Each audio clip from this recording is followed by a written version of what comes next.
Semua bertepuk tangan. Bertemu di dalam Tuhan kita Yesus Kristus pada pagi hari ini, mari kita akan mau menyembah Dia, memuji, memuliakan nama Tuhan. Karena ada banyak acara pada hari ini, bukan karena ada Idul Fitri, tapi ada pelayanan kedukaan. Oleh sebab itu ibadah ini kita agak maju sedikit, walaupun tidak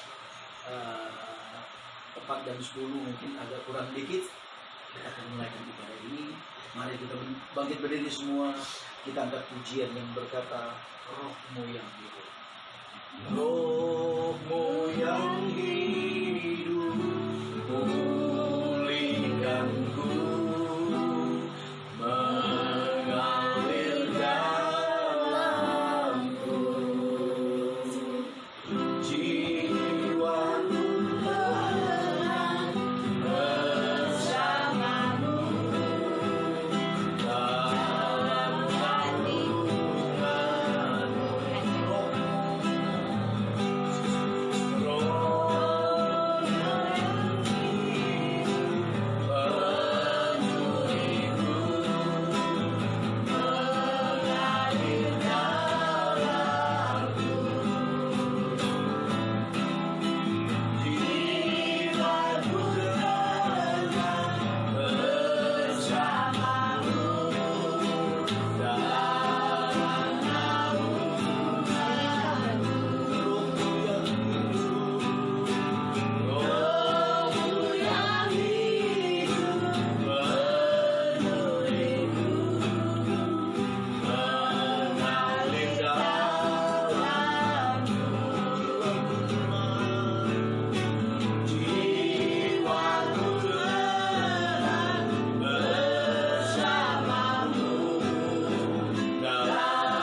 sehingga kami tetap kuat di dalam Engkau. Terima kasih Tuhan. Kuasa yang tidak datang daripada yang mau mengganggu kami untuk menerima firman, kami tolak, kami hancurkan. Kami akan terima firman Tuhan. Karena firman adalah kekuatan dalam Amin. Terima kasih Tuhan. Dalam nama Yesus kami berdoa. Dalam nama Yesus kami semua diberkati. Katakan bersama-sama. Amin. Puji Tuhan. Silakan duduk. Kita akan buka kebenaran firman Allah kita pada pagi hari ini. Kenapa saya yang langsung ambil alih, biasanya Ibu Gembala yang melayani pujian penyembahan sebelum firman. Karena ada kedukaan, sebentar ada pelayanan kedukaan di rumah sakit Harapan Kita, dan siangnya akan diadakan pelepasan langsung ke panggilan. Oleh sebab itu, karena dikejar dengan waktu, kita buka saja kebenaran firman Allah. Begitu juga jemaat yang ada di rumah. Ya, mungkin bingung kenapa Bapak Gembala yang layani, karena ada kedukaan, makanya saya yang ambil alih semua. Kita buka kebenaran firman Allah, dan kita berterima kasih juga kepada Tuhan kalau Kamis kemarin kami tidak melakukan ibadah, bukan karena disengaja, tapi karena COVID ya kebablasan semua. Dan sekaligus kita juga merayakan hari kenaikan, dan saya percaya walaupun kami tidak melakukan ibadah pada hari Kamis dan disatukan pada hari ini, tidak mengurangi sukacita. Oleh sebab itu, ketika Yesus naik ke surga, saya percaya ada sesuatu yang dia akan berikan. Dan ketika Yesus membawa murid-murid keluar ke suatu tempat, keluar dan pergi ke satu tempat, di sana Tuhan memberkati segalanya. Kenapa dia naik? Karena rancangan daripada Allah Bapa untuk menggenapi gereja Tuhan. Karena dia naik, dia tidak meninggalkan saudara-saudara, tapi dia memberikan seorang penolong. Oleh sebab itu, dia katakan, tetap tinggal di situ sampai kamu dipenuhkan dengan kuasa. Ketika kita dipenuhkan kuasa, saya percaya kalau orang GPDI mulai dari hari Jumat kemarin sudah melakukan 2 malam. Tetapi karena COVID mungkin ya pribadi berdoa di rumah. Nanti minggu besok kita akan merayakan hari Pentakosta, hari Pentakosta, hari ketuangan Roh Kudus. Roh Kudus yang diberikan. Oleh sebab itu kita tidak jauh berbicara ke sana, tapi kita buka kebenaran firman Allah kita di dalam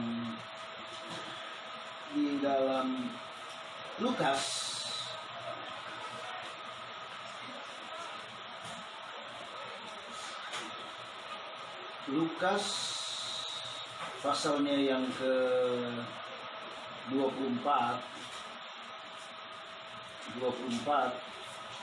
ayatnya yang ke 50.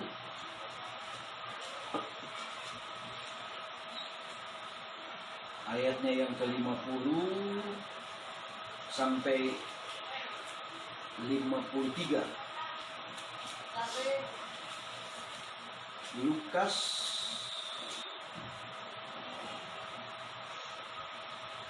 24 ayat 50 mulai sampai ayatnya yang ke 53.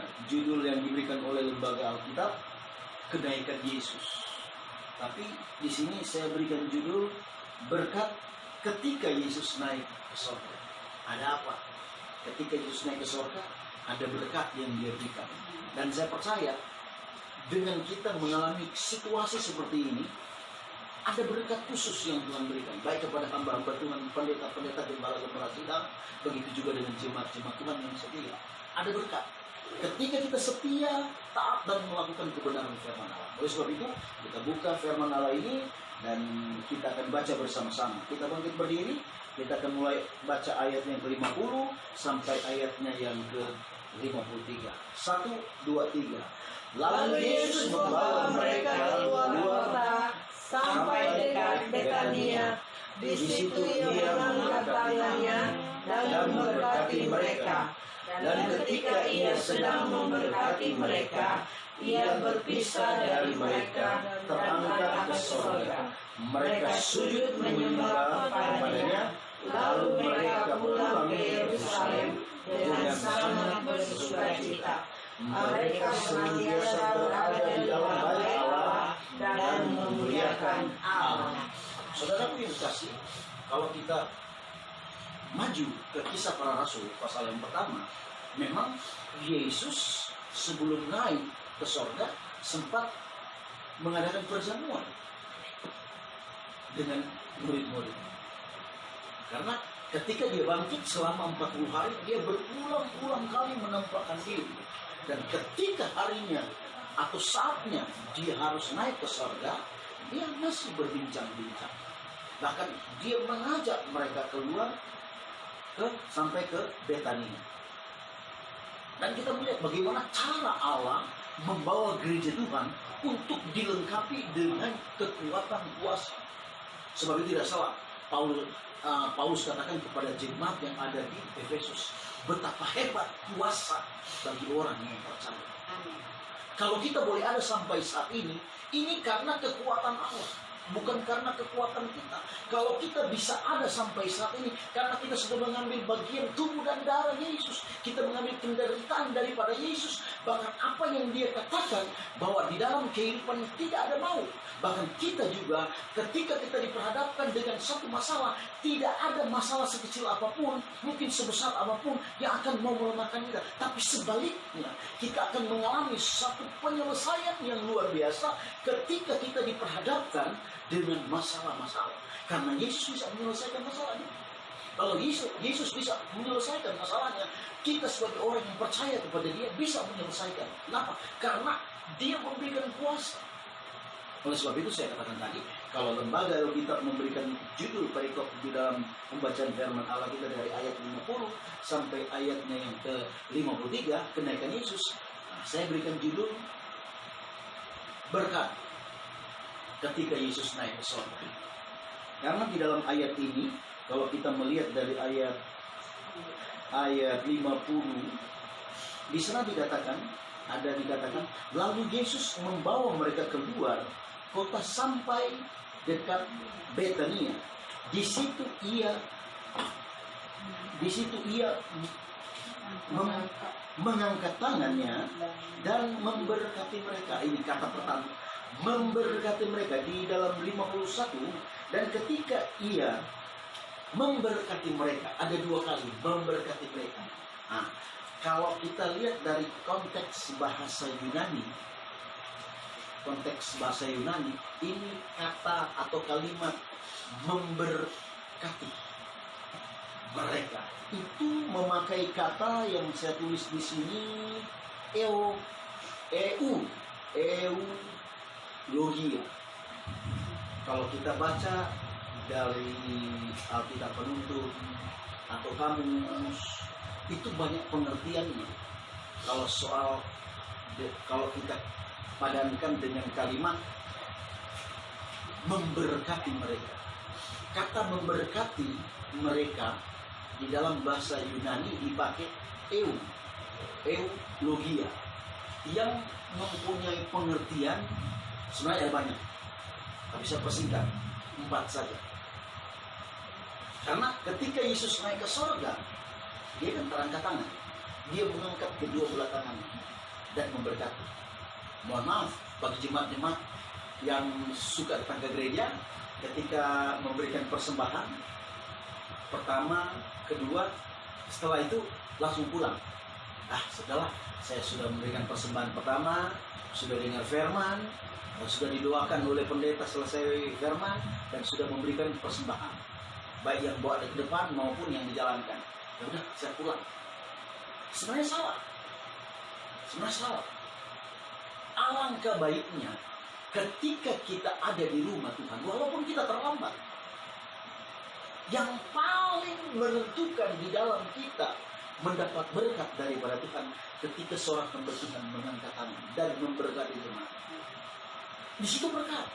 Tapi ada banyak anak Tuhan sudah dengar firman, sudah kasih perpuluhan, sudah kasih persembahan, sudah. Saya pulang langsung bablas. nggak terima berkat. Salah. Tapi pada saat ini saya katakan, kalau kita beribadah walaupun terlambat, walaupun sudah firman, terus kita datang, masuk. Nanti ada berkat kita akan terima. Oleh sebab itu pada pagi hari ini, kalau kita mengacu kepada kata logia itu mempunyai makna pengertian ada 4. Saya cepat saja. Yang pertama di sini saya tulis, ia memberkati mereka dengan karunia. Karunia kita berbeda-beda. Karunia ilahi kita berbeda-beda. Tetapi di sini dikatakan ia memberkati kita dengan karunia ilahi itu kepada satu pekerjaan, dan pelayanan kita kepada Tuhan. Baik secara jasmani, terlebih secara rohani. Karena setiap karunia yang Allah percayakan, seperti kita di sini berbeda-beda. Tapi ada sesuatu hal yang secara khusus Tuhan lepaskan. Karunia. Oleh sebab itu, sekecil apapun kepercayaan yang Tuhan berikan kepada kita harus lakukan dengan baik. Terlebih anak-anak. Apapun yang orang tua percayakan, coba belajar lakukan. Jangan katakan, mami kok, papi kok. Tapi apa yang dipercayakan oleh orang tua kepada anak itu datang daripada Tuhan, bukan mau-maunya orang tua. Mungkin anak-anak kata, "Pak, ini orang tua saya galak." Itu sesuatu bagian yang Tuhan percayakan untuk membawa supaya anak ini ada satu kemajuan. Dia naik di dalam satu pemahaman. Jangan tinggal dengan keadaan seperti itu. Ketika dinasihati udah gak mau. Itu tanggung jawab oleh orang tua. Harus memberikan satu pengajaran. Dan itu merupakan satu pekerjaan pelayanan. Seorang pendeta memang dia punya pelayanan dengan jemaat, dengan jiwa. Tapi ada pelayanan juga di dalam rumah tangga. Ada pekerjaan di dalam rumah tangga. Bukan hanya pelayanan toh, terus melayani. Tidak. Di dalam rumah tangga itu ada pelayanan. Istri kepada suami, suami kepada istri. Suami istri kepada anak-anak, itu pelayanan. Pekerjaan yang dikaruniakan oleh Tuhan. Karena anak adalah titipan. Karena anak adalah bagian warisan yang Allah percayakan kepada kita. Oleh sebab itu kita harus kerjakan. Ada satu keilahian, kepercayaan penuh yang Tuhan nyatakan kepada saya dan saudara. Coba kita buka dulu kitab Ulangan pasal yang ke-24. Minta tolong dibaca dengan cepat. Ulangan pasal yang ke-24. 28 maksudnya. Ulangan 28 ayat 12 dan 13.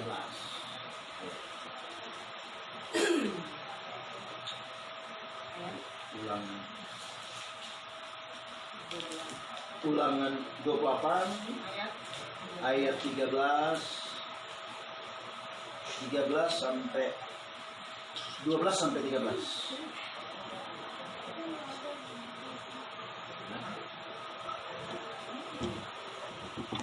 Ulangan 28 ayat 13 dan 14. Tuhan akan mengangkat engkau menjadi 12 mulai. 12 ya. Ulangan 28 ayat 12 sampai 13. Tuhan akan membuka bagimu perbendaharaannya yang melimpah, yakni langit untuk memberi hujan bagi tanahmu dan masanya, dan memberkati segala pekerjaanmu sehingga engkau memberi pinjaman kepada banyak bangsa, tetapi engkau sendiri tidak meminta pinjaman. 13. Tuhan akan mengangkat engkau menjadi kepala dan bukan menjadi ekor. Engkau akan tetap naik dan bukan turun, apabila engkau mendengarkan perintah Tuhan Allahmu yang kusampaikan pada hari ini, kau lakukan dengan setia. Amin. Puji Tuhan.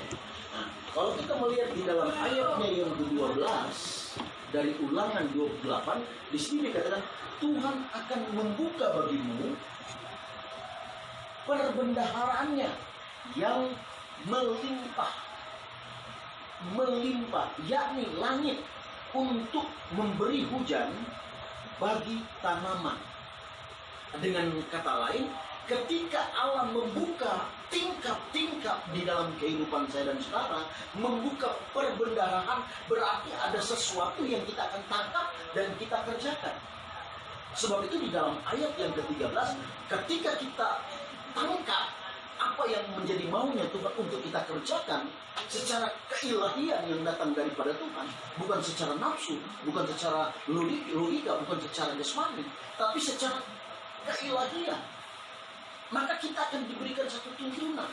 Allah akan membuat kita bukan menjadi ekor, tetapi Allah membuat kita menjadi kepala. Ini janji.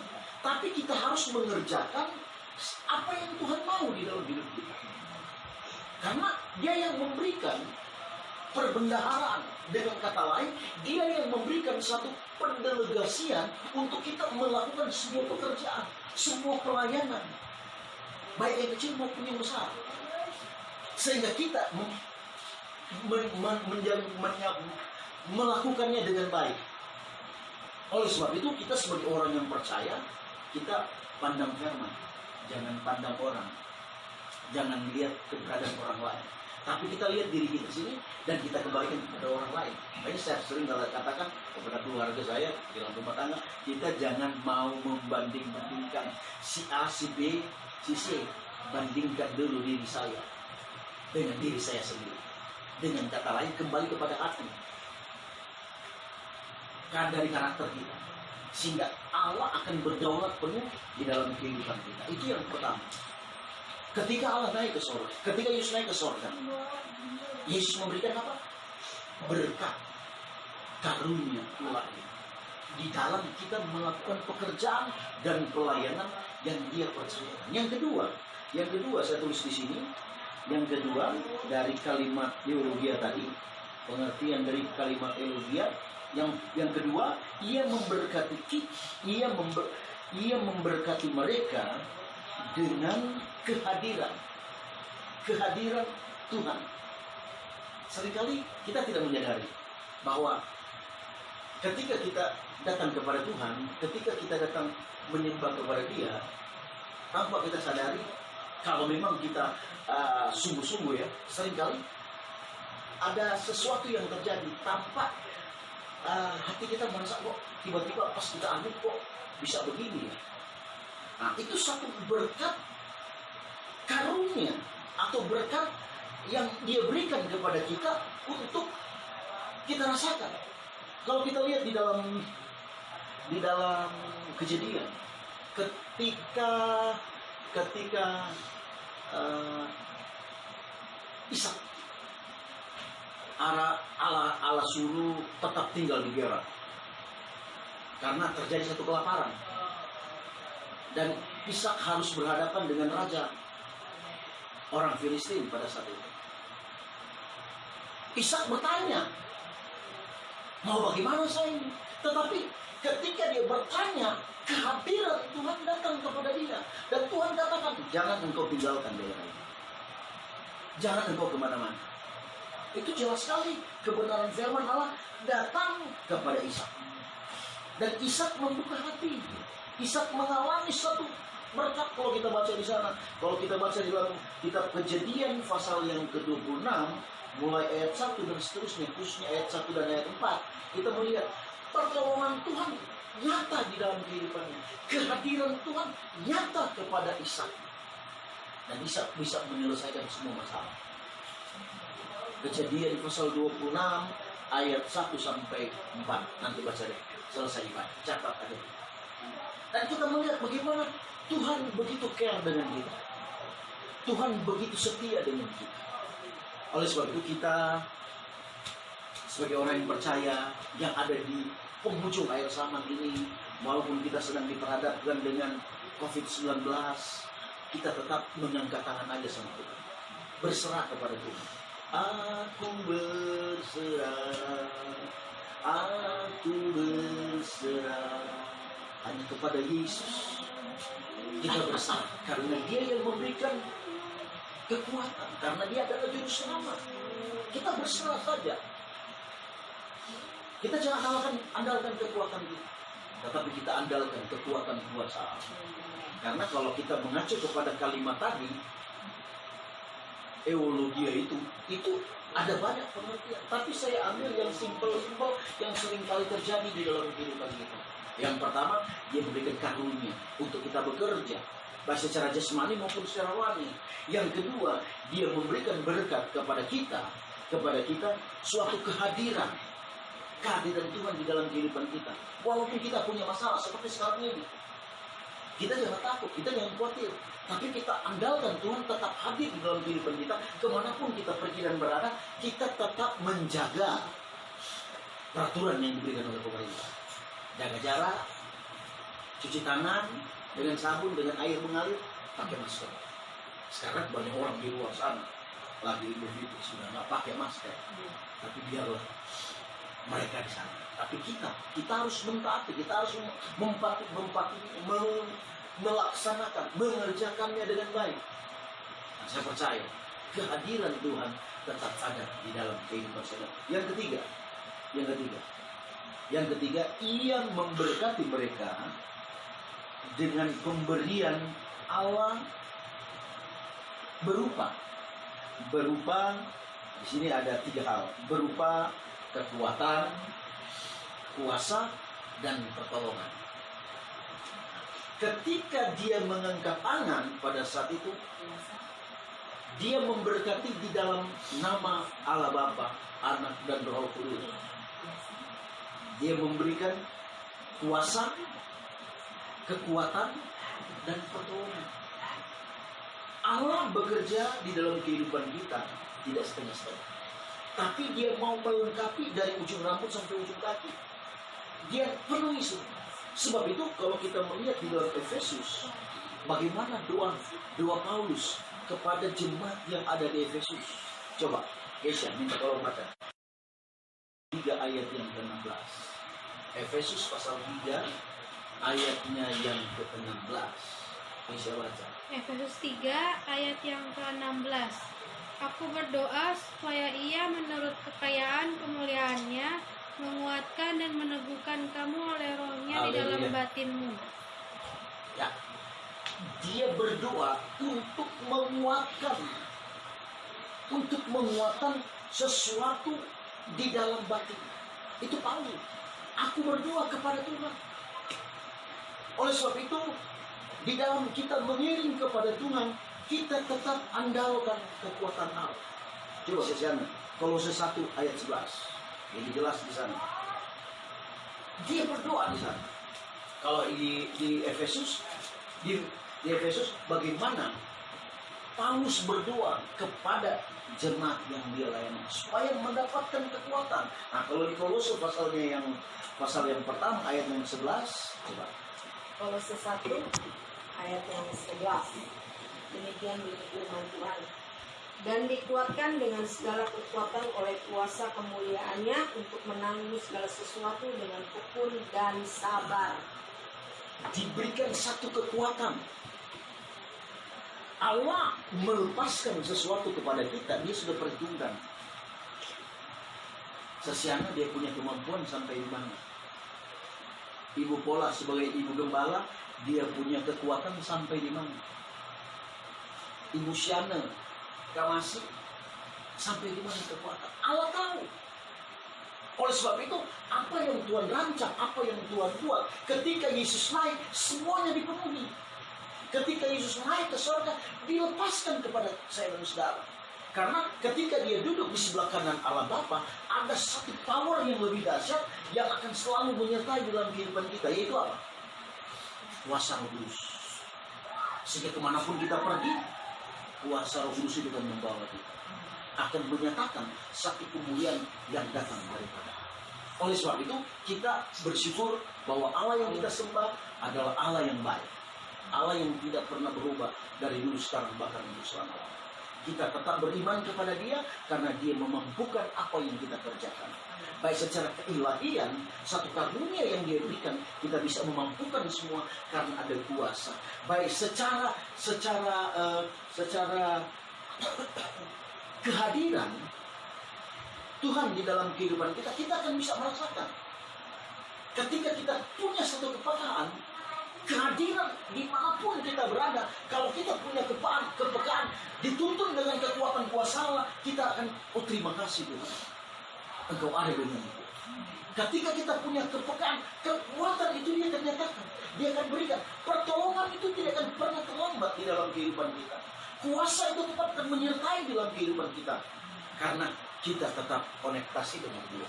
Oleh sebab itu Paulus tetap berdoa kepada jemaat yang ada di Efesus. Ya, mungkin kalau kembali kepada seperti Paulus, saya juga sebagai gembala sidang, walaupun jemaat ada yang sudah keluar, ada yang ya nggak tahu pikiran mereka, apakah sesudah corona ini dia akan kembali ikut berjemaat dengan kita nggak tahu.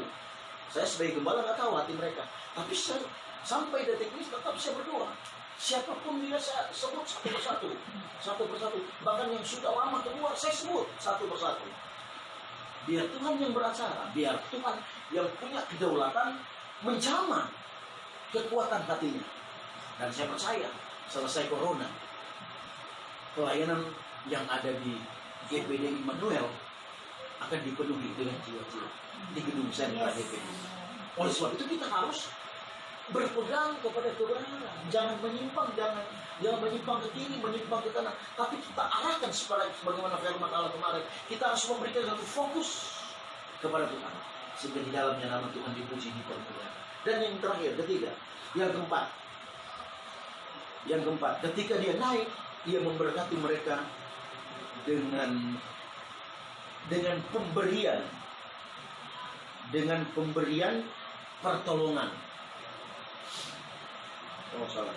Dengan memberi, ia memberkati mereka dengan pekerjaan Allah melalui kekuatan. Masih ada hubungannya dengan firman Allah yang poin yang ketiga. Coba minta tolong baca di dalam Filipi pasal 2. Filipi pasal 2 ayat 12 sampai ayatnya yang ke-15. Ayat 13 aja yang baca, ayat 13. Nanti ayat 12, 14, 15 baca di rumah selesai. Ayat 13 minta tolong. Sesana. Filipi 2 ayat 13. Karena Allah yang mengerjakan di dalam kamu baik kemauan maupun pekerjaan menurut kerelaannya. Nah, kalau kita mengacu kepada ayat ini dan kita hubungkan dengan poin yang ketiga, memang Allah yang mengerjakan. Tapi kalau kita melihat di sini, Allah tentunya mengetahui sampai kedalaman hati kita. Untuk dia melepaskan berkat itu tidak mudah dan tidak gampang. Sebenarnya secara instan bisa, tapi kenapa yang tidak mudah, tidak gampang? Karena dia akan memilah, cocok nggak, sesuai nggak apa yang saya inginkan orang ini kerjakan. Karena Allah mau berdiam kepada setiap pribadi yang mau tunduk dan mau dibentuk dan mau diajar. Oleh sebab itu berkat akan datang kepada jemaat Tuhan, akan datang kepada gereja Tuhan ketika jemaat Tuhan mempunyai satu ketundukan di hadapan daripada Tuhan. Banyak orang kelihatan nunduk, tapi dia nanduk. Iya kan? Nunduk, tapi dia nanduk. Kelihatan dia merendahkan diri, tapi ada di atas gunung. Dia kok begini, dia kok begitu. Sampai kapanpun kalau kita punya mentalitas seperti itu, berkat Allah tidak turun atas saya dan saudara. Pelayanan apapun, pekerjaan apapun, kuasa apapun, kemampuan apapun di dalam aspek kehidupan kita tidak akan kita terima. Oleh sebab itu Allah akan memenuhi setiap keperluan kita sesuai dengan karunia, sesuai dengan kemauan daripada Allah. Allah tahu. Sebab itu ketika Yesus naik ke surga, ketika dia membawa keluar sampai dekat Betania, Yesus mengangkat tangan.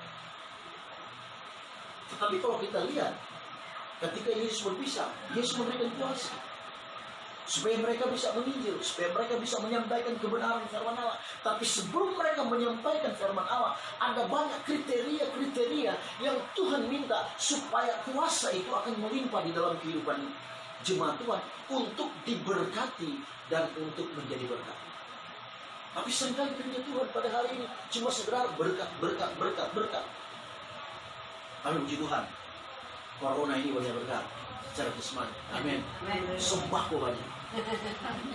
Sembako banyak. Saya kalau mau dihitung-hitung, beras itu sudah 200 kilo.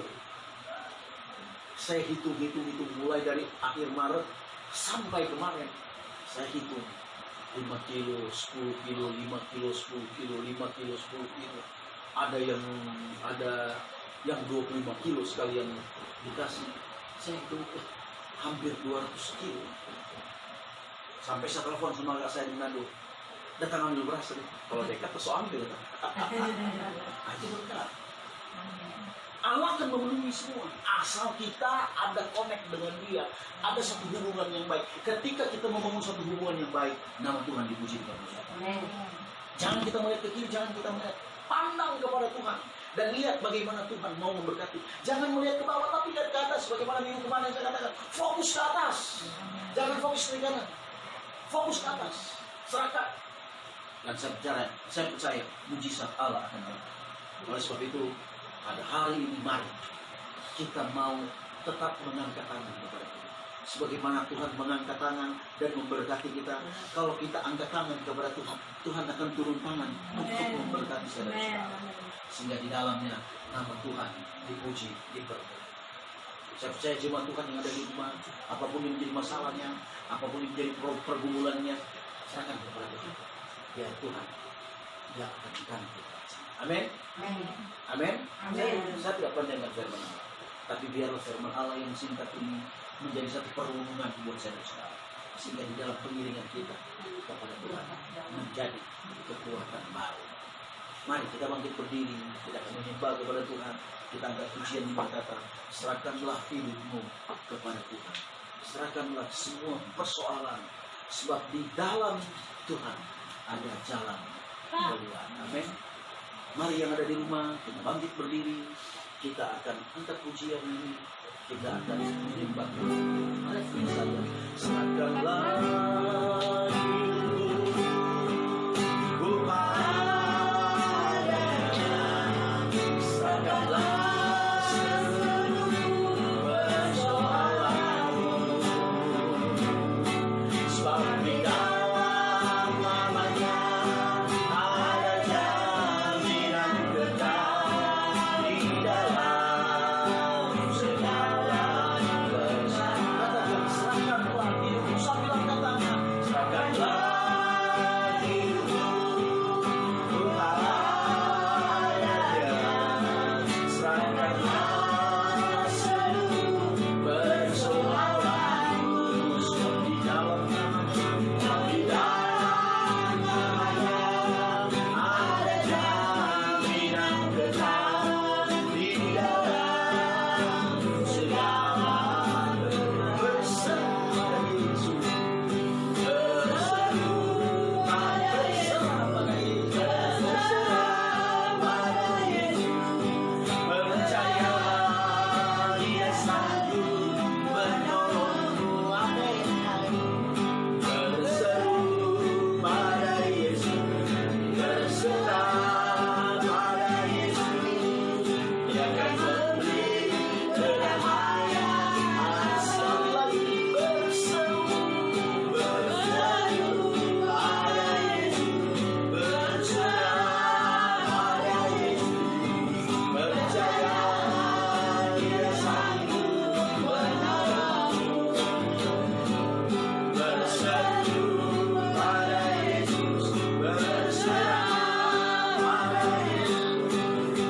Akan memberi kedamaian.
kami, taruh dalam hati kami yang paling dalam. Dalam berkat nama Tuhan Yesus Kristus. Haleluya. Amin. Tuhan sertakan dulu, baik yang di rumah, sebagai pengumuman, minggu depan kita akan beribadah lagi seperti ini. Tidak ada perubahan, cuma ada perubahan sedikit, mungkin agak lama dikit karena kita akan mengambil tubuh dan darah Yesus. Kita tetap melakukan perjamuan.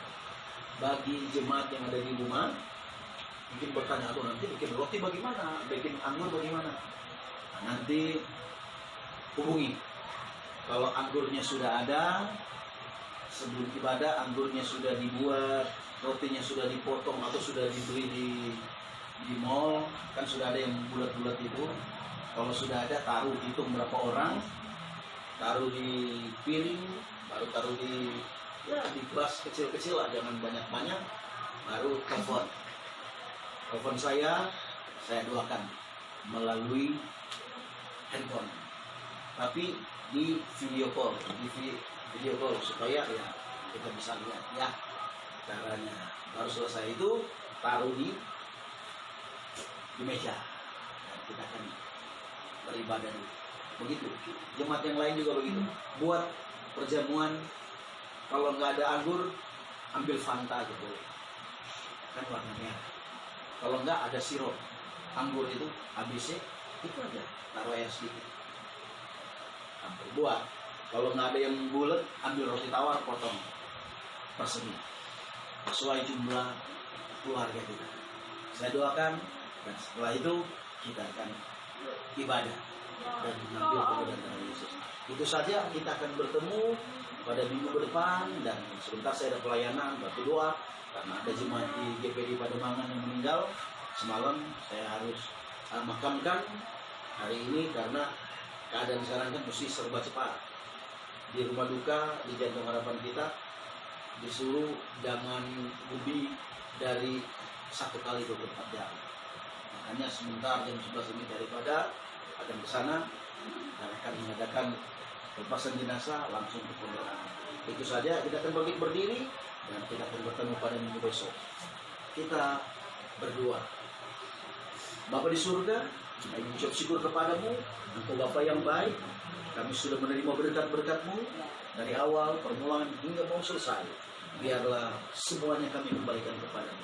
Bahkan berkat-berkat rohani, biarlah ini yang akan membawa kami lebih dekat kepadamu.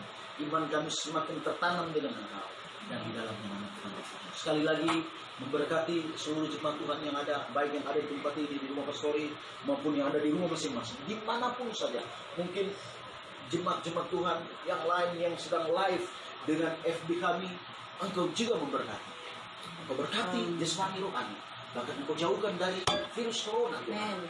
Biarlah kami semua Engkau pagari dengan pasukan mata surga, sehingga masalah ini tidak akan datang kepada kami. Terlebih buat bangsa dan negara kami, Engkau lepaskan dari virus corona ini, Tuhan. Engkau putuskan, Tuhan, virus corona ini, sehingga tidak berlama-lama ada di Indonesia. Bahkan di daerah-daerah kami serahkan, terlebih kami yang ada di Jakarta, yang dekat dengan rumah sakit atlet, yang menjadi rumah sakit darurat. Engkau berkati, Tuhan, Wisma Atlet, Tuhan. Walaupun banyak pasien di sana, banyak yang terpapar, terlebih daripada itu Engkau berkati, Tuhan, para medis, supaya mereka tidak bosan, tidak jenuh untuk mengobati, untuk merawat COVID-19 ini yang sedang terpapar. Begitu juga dengan pemerintah kami, Engkau tolong, mulai dari pusat sampai di daerah-daerah. Terlebih Presiden kami, kuatkan, mampukan dia. Terima kasih, Tuhan, kami percaya Engkau ada dengan kami, Engkau ada di Indonesia, bahkan Engkau ada di Sunter, bahkan Engkau ada di dalam hati dan pikiran kami masing-masing. Sehingga apapun yang kami perbuat, Engkau saja yang dipuji. Terima kasih, Tuhan, dan Engkau kembalikan kami pada minggu besok ini dengan pelayanan perjamuan Tuhan. Persiapkan bahkan jemaat-jemaat Tuhan yang ada di rumah, dan tanya mereka, kunjungi mereka, apapun yang menjadi beban mereka, permasalahan mereka, selesaikan di dalamnya mereka. Dan semua yang ada di rumah pastor. Terima kasih Tuhan. Ini menjadi doa kami kepadamu. Kami akan akhiri ibadah kami. Dan Engkau berkati kami sepanjang minggu yang akan kami jalani. Biarlah berkat-berkat Allah, keberhasilan dan keberuntungan selalu menyertai kami. Sebab itu saudaraku, mari arahkan hatimu kepada Tuhan. Angkat tanganmu dan terimalah berkat daripada Allah Bapa, cinta kasih sayang daripada Tuhan kita Yesus Kristus, persekutuan pimpinan kuat kuasa daripada Allah Roh Kudus menyertai kita mulai saat ini sampai selama-lamanya. Di dalam berkat nama Tuhan Yesus Kristus kami berdoa dan mengucap syukur kepadamu Bapa. Haleluya, haleluya. Bapa terima kasih. Bapa terima kasih. Bapa terima kasih. Bapa di dalam surga ku beri terima kasih. Amin. Puji Tuhan. Selamat hari Minggu. Selamat hari Tuhan Yesus memberkati.